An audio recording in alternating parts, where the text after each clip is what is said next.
Our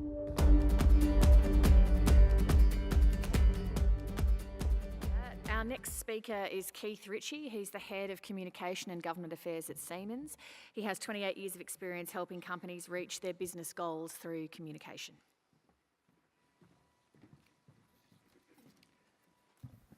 Thanks, Lee. Is anyone shocked by that number? 75 million jobs displaced in the next 4 years through AI and robotics. When I read that in the World Economic Forum report in September this year, I was a little bit shocked. But if you read on, the good news is that it will actually create another 133 million jobs in the same time frame. So there's a net gain of around 60 million jobs. But there's a problem, because another report that's just come out from the AI group says that we have a massive skills shortage coming down the line. So how do we address that? So 2016, almost 50% of employers said that there was a skills gap. They couldn't get the people that they need with the right skills. And only 2 years later, that number jumps to 75%. So the change is rapid. So today I'm going to talk about what are we trying to do and what do we need to do to actually try and bridge that gap. Before I talk about that though, I just thought I'd spend a couple of minutes explaining who we are, because a lot of people don't know who we are, especially we are a B2B company. So what do we actually do? What does Siemens do? We operate in, it says 190 plus countries. I'm not sure how many countries there are in the world, but it's basically every country. Apparently the Catholic Church and Coca-Cola is the only companies that operate in more countries than us. Over $100 billion of revenue per year and around 380,000 employees globally. In Australia, for us, that looks like just over 2,000 people. We actually enable 29,000 jobs in Australia through the projects that we do, and our revenue here is about $2 billion. And we're heavily invested in all sorts of projects. But if you think about the things that affect you on a daily basis, that's probably easy to understand what Siemens does. So 30% of Australia's power generation is through Siemens technology. About half of the treatment of water in the country is through Siemens technology. The buildings, probably this building, you have heating, ventilation, cooling, security access, those types of things. So Siemens technology is sort of behind the scenes in lots of companies, and if you're going to have a beer after the session tonight, it's very likely it's automated through Siemens technology, or a chocolate bar, same. So what's happening in the world? Siemens is heavily involved in this topic of Industry 4.0. I think a couple of people have spoken to this over the last couple of days, but we've been in it from the beginning because we're a German-founded, German-based company. And a few years ago, the German government said, well, almost 30% of the GDP of Germany comes through manufacturing.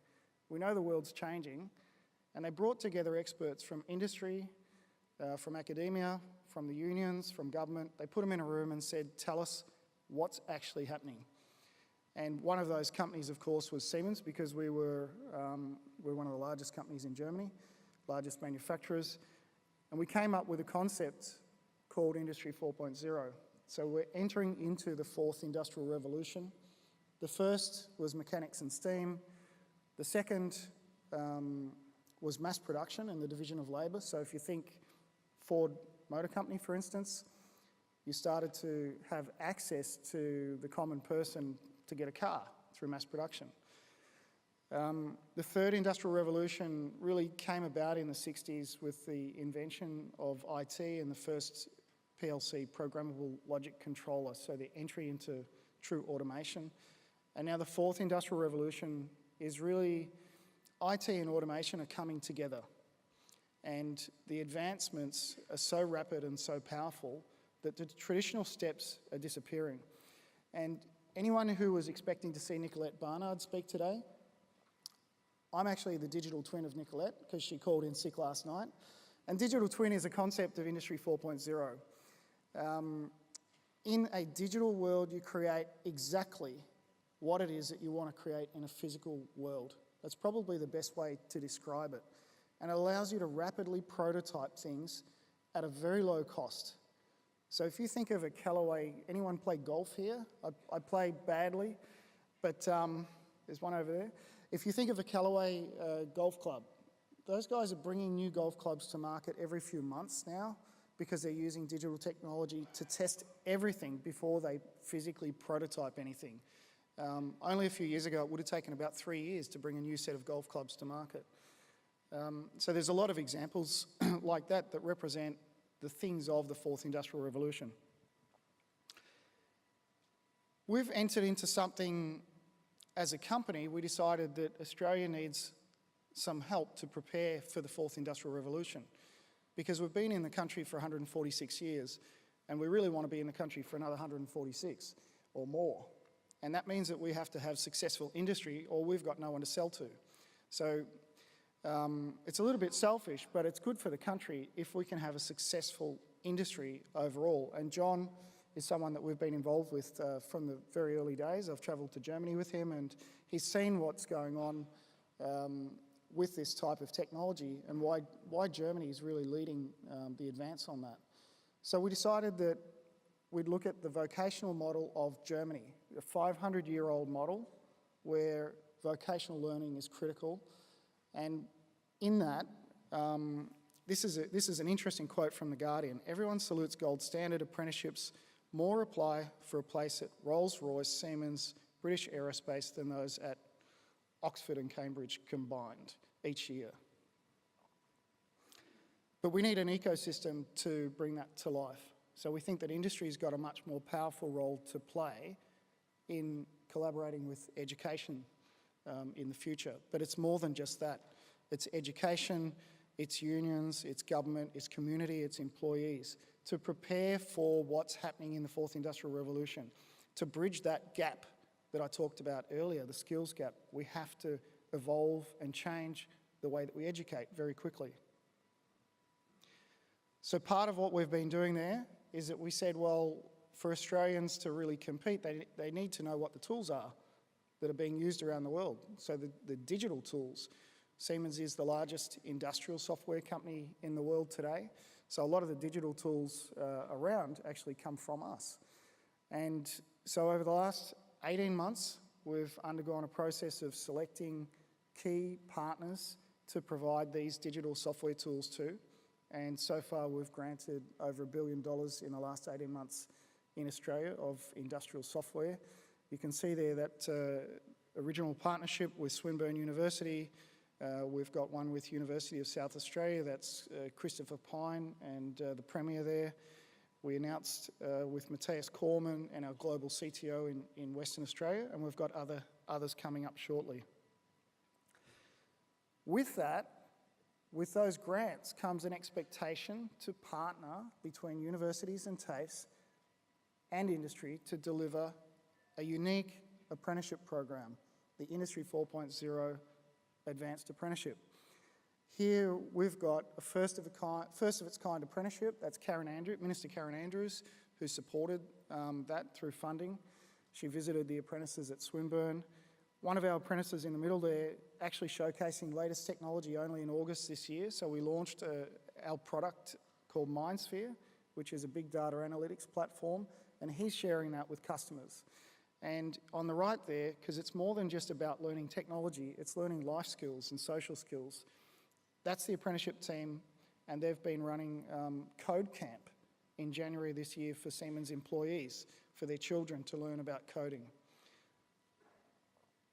So our ecosystem at the moment looks like this. So we have AI Group, the Australian Industry Group is 60,000 companies. So it's an industry association that represents 60,000 manufacturers in the country. We have Swinburne, we have government.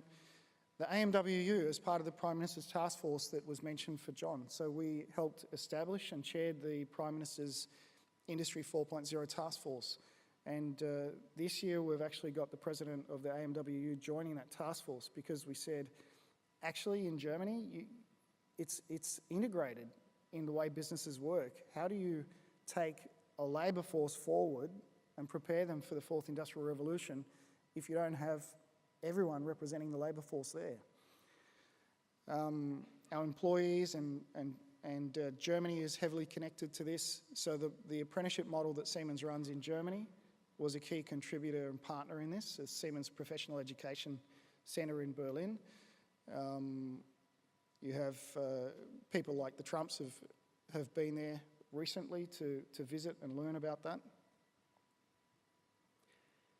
But it's much bigger than that. The next stages is to still create this competitive landscape for Australia to actually compete globally. So we have other university partnerships with TAFE partnerships coming up. We have Queensland and New South Wales are next. New Zealand, so over the water as well, so we're doing Auckland as well. $1.5 billion in grants approximately. We'll see by the end of this. There's about 10 industry partners, 30 plus apprentices. They're actually in their second year, so we've got a second year intake. This picture, I was privileged enough to be there. That's actually at the Australian Ambassador to Germany's residence in Berlin in April this year. So Lynette Wood on the right, you've got Professor Alexander Zubik, the Vice-Chancellor of Swinburne, and our CEO in the front next to Malcolm Turnbull, and the rest of them are apprentices. We have Ines Willocks up on the top left. He's the CEO of AI Group. There was 100 people there on the back deck of the Ambassador's residence. And what strikes me about this picture is the faces on those people. So the excitement of the apprentices to be there with the Prime Minister, to experience Germany. This is a once-in-a-lifetime thing.